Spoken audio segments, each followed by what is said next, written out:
Real Housewives of Potomac reunion. Y'all don't forget to share, like, comment, share, subscribe,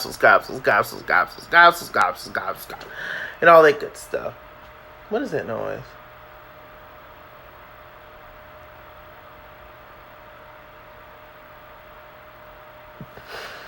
Okay, anyway.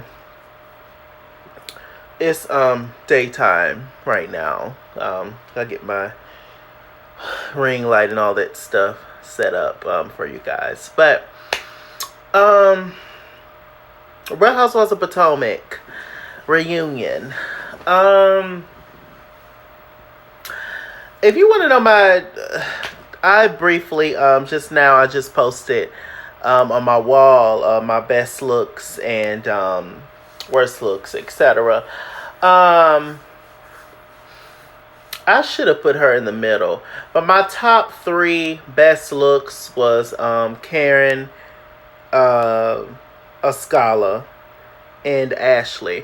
But I should have put Karen in the middle. Really, my top 2 best looks was Askale and Ashley. Ashley was the most improved. She did look like she was going to prom, but she looked really nice. She looked really pretty. I don't like her, but I can give it a compliment when it's needed. Askale and Ashley best dressed. The girls who was in the middle was Wendy, Karen, and Robyn. And the 2 worst looks, in my opinion, was Candiace and Gizelle. Candiace, she's done way better this entire season, but on the reunion she fell flat. And Gizelle's fashions is just where they are. And we also found out on this reunion part 1 that Gizelle's stylist is the same stylist that she's had for 6 years. So that's proven that Gizelle is cheap as hell, and she don't want to pay for no good stylist, because whoever that person is that's putting her in these horrible ensembles, my God. I know my vision bad, but is theirs as well? Well, you really can't buy fashion. Either you got it or you don't, I guess. But I just thought that I mean, I didn't think it was that hard to just make the girl look like. Gizelle's fashions has stepped up a little bit on this season of Real Housewives of Potomac. A little bit. But she just fell right on back flat at the reunion, child. Just a big old pink bag with a string around it. I said, Lord have mercy, Jesus. Let's see. Where do we want to go? They left this, Nicki Minaj, she left this message saying, oh, I'm so sorry I couldn't be there for you girls, blah, blah, blah. We all know that she's coming. But, yeah, she tried to make it seem like that she wasn't coming in the beginning, whatever. But thanks to good old social media, nothing is hidden. Everything is revealed weeks before it's supposed to be, probably, or months, years, darling. So, let's see. The first thing we got out was Mia. And you know,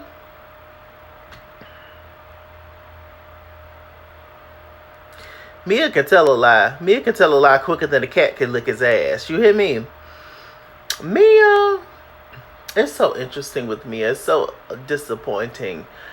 We all liked Mia in the beginning. I really liked Mia in the beginning. I don't hate Mia or nothing, or, you know, anybody for that matter. This is a show, child. Ain't that damn deep. But it's still like, I can't really rock like with you in the same kind of way, sis. You've been showing the hell out. I don't know. She say that she wasn't a stripper, and then she said that she was a stripper, and then she said that she, you know, just wore ball grounds and they sold steak and lobster. And then she was like, no, it was also potatoes and cornbread. So, I don't know. She said Gordon walked around a nasty-ass strip club with no shoes and socks on, looking for white women. You know, he said that, she said that she met him at the gentleman's club or the men's club in Charlotte. Is it in, I believe it's in Charlotte, North Carolina. I've been there. It's either called the men's club or the gentleman's club. And there's not one black girl that was in sight. They're all different colors of girls but there was not one black girl, at least one visibly black girl that I saw when I went. It was cute. It was fun. It had a upscale intention, but I didn't really get that much upscaleness from it. So maybe it's another one that she worked at or something, but I was just like, why is it so difficult to just say what it is? She $10,000 to sit down and talk to you. A girl, my God, if Gordon spends that kind of money on just to talk to somebody, that's sad. That's pretty damn sad. So yeah, anyway. Let me see. What else happened? They didn't say nothing about Robyn yet. I think they got on Gizelle next. Gizelle and Jamal. We all knew what it was. We all knew what time it was. Gizelle is, unfortunately, she's used to being mistreated by men. So nothing affects her anymore, which is sad. It's really sad. She decided to give her ex another chance, and he hurt her again. She don't want to show vulnerability on this show because she gives everybody else so much hell. And so she would just look like a total hypocrite, and then that would give them a reason to come at her because they have all the reason in the world to come at her. Robyn's still jumping in, trying to defend Gizelle. Wendy is giving her digs, throwing her stuff in there, reading down. I would say poor Gizelle, and it is poor Gizelle. It is poor Gizelle, but do I actually feel bad? No. No, not at all. What else happened? I guess the main thing that I want to talk about on this reunion is the whole thing with Candiace. The way that Andy came at Candiace, but you do not come at them White Housewives the same way. You give Erica Jane passes. You give Lisa Rinna duck lips passes. It's just, your mouth is the reason that you were in this position. And Gizelle sitting there co-signing, saying, oh, if Mia would have popped you, I would have just been like, cool, because the stuff that you said, blah, blah, blah. She was so on Candiace's side last season. That's because you hated Monique that much that you decided to take Candiace's side. But Candiace, you see that they never liked you. They never liked you. They always just tolerated you. When it comes to people like Gizelle and Ashley, it's always going to be them against a darker skinned person. All the time. All the time. Candiace, I don't know what to tell you, really. There's only two people part of this cast is probably your friend, and that would be Askale and Wendy. And it's just, it's crazy. It is absolutely crazy, the scolding that Candiace got. Like I say, this is not about liking somebody or, oh, you like such and such. It's not about that. It is about right and wrong. It is about what these people can get away with and what these people can get away with. That's what it's about. When they doing the same stuff. But these people are only ones that's getting scolded. That is the problem. That is what we're talking about here. And we see it consistently. All this stuff on Candiace's mouth, and you know, everybody's saying, oh, she needs her ass beat again, and whoop to whoop. Why nobody has the same energy when it comes to other people in the cast? The main person who needs her ass beat is Gizelle, because Gizelle comes for every single one of y'all, even you, Robyn. She comes for you when she feels like it, and you just sit there and take it. But if Candiace does the same thing, she deserves to get her ass beat, to get dragged. Whoop. Come on. Come on. Ashley and Gizelle been doing stuff way before Candiace even became a cast member. But see, a lot of y'all started watching Potomac this season or last season. So y'all don't know a lot of stuff that has gone on. But I mean, it's pretty clear to me. Even if you just started it, automatically you are in more favor of the person that is non-black or blackish versus the person who are clearly, you know what time it is with them.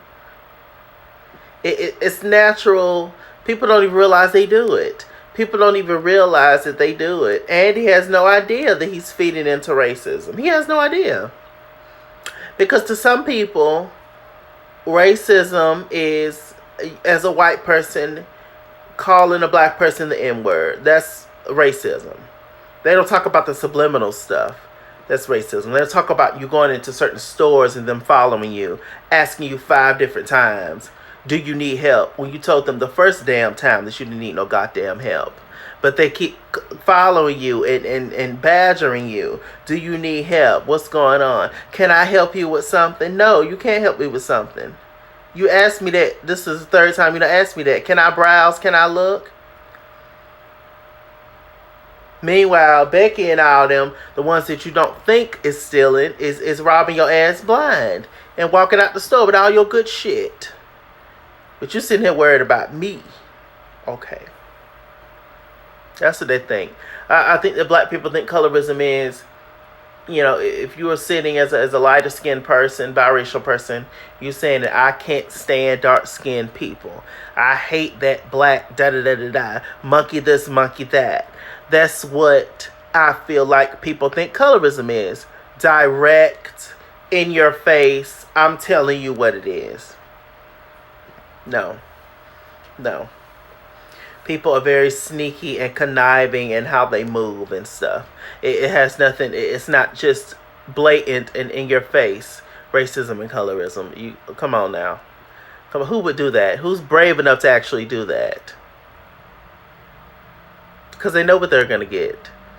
So they be sneaky behind it. They do stuff, I promise you. Like I say all the time, Candiace has done a lot of stuff on the show that I do not agree with. But Candiace is no worse than anybody else on this show on reality television. Period.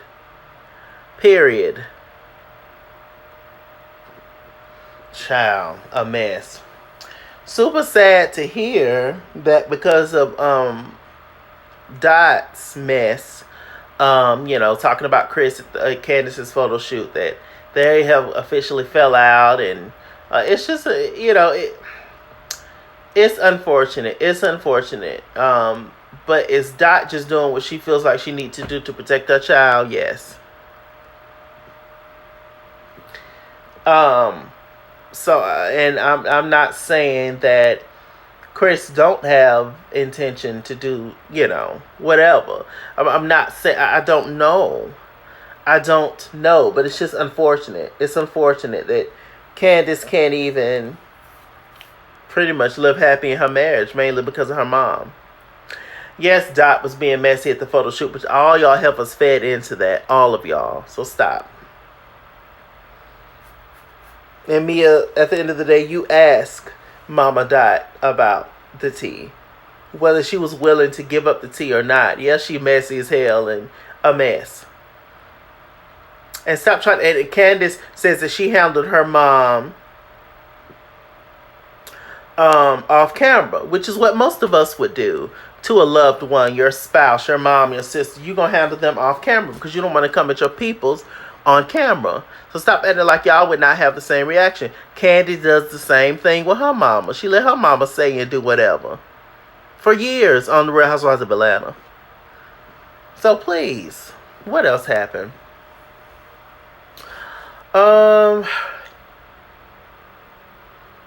You know, they got on the whole, bringing up the whole butter knife situation and whoop to whoop. I'm so tired of them talking about that. Candiace put Ashley out her house. Gizelle Massey ass went out there to get Ashley and brought her back in. Therefore, you get what you get. Why is that hard? If somebody put me out their house, I'm gone. I'm not coming back in. Them people could shoot me and get away with it probably. Why would I, as a guest, come into somebody's house, get into an argument, fight with them, whatever, and they tell me to get out and I leave? but then I decide to come back in. Who does that in their right mind, like in real life? Who does that? At that point, you get what you get. If your ass gets sliced up, you get sliced up. And it was a butter knife. And she did not try to stab Ashley or anything crazy like that. Y'all stop.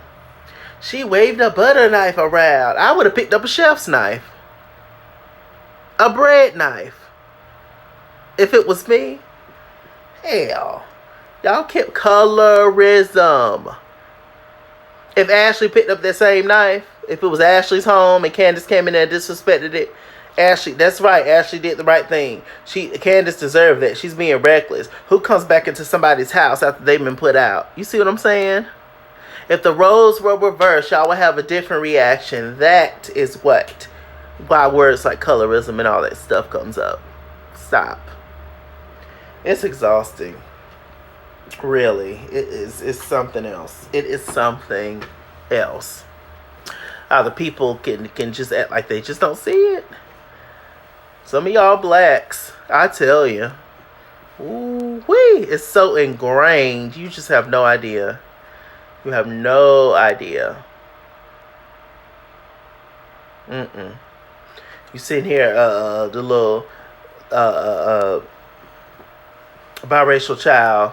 You sitting here holding them, they're crying and upset. The little black child, you tell them to tough it up. Don't cry. Suck it up. You're going to be all right. Be strong. Why can't I cry? Ain't I a human damn being? All right.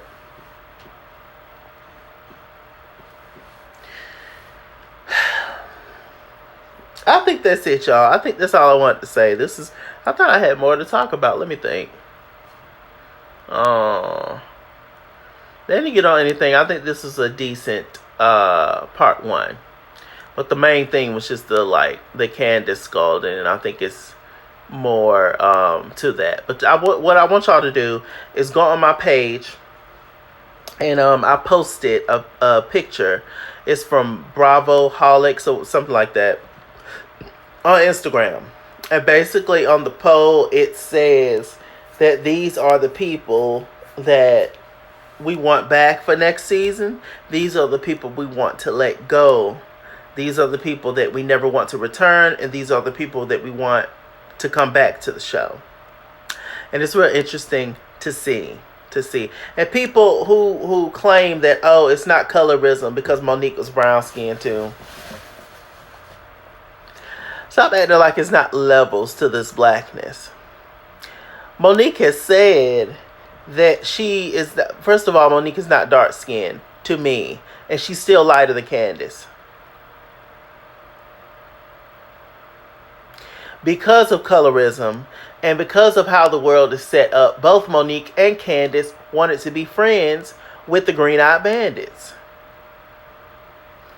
Y'all remember Monique's last season on the show when she fought Candiace at the beginning? She was so happy to be friends with Gizelle, she didn't know what to do. She was excited to finally be in the Green-Eyed Bandits' good graces, knowing that they was doing nothing but conniving her and scheming her behind the scenes. She was so excited. Oh, I get to be Gizelle's friend finally after Gizelle done did all that shit to her. And flipped onto that quick. Because Gizelle is insecure and jealous of anybody that's doing better than her. In terms of financial, and in terms of career-wise, in terms of spouse-wise.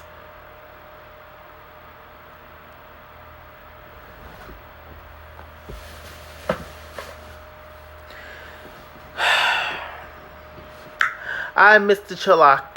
MrChalaki on Google Plus. Follow me at Skinsworth Instagram and Twitter. At Skinsworth89 on Snapchat. Chisking on Facebook. MrChalaki on Cash App and PayPal. And as always, run me my money, I run me my fade. Run me my money the way I get paid. Stay black, stay tuned, and I'll see you guys later. Bye.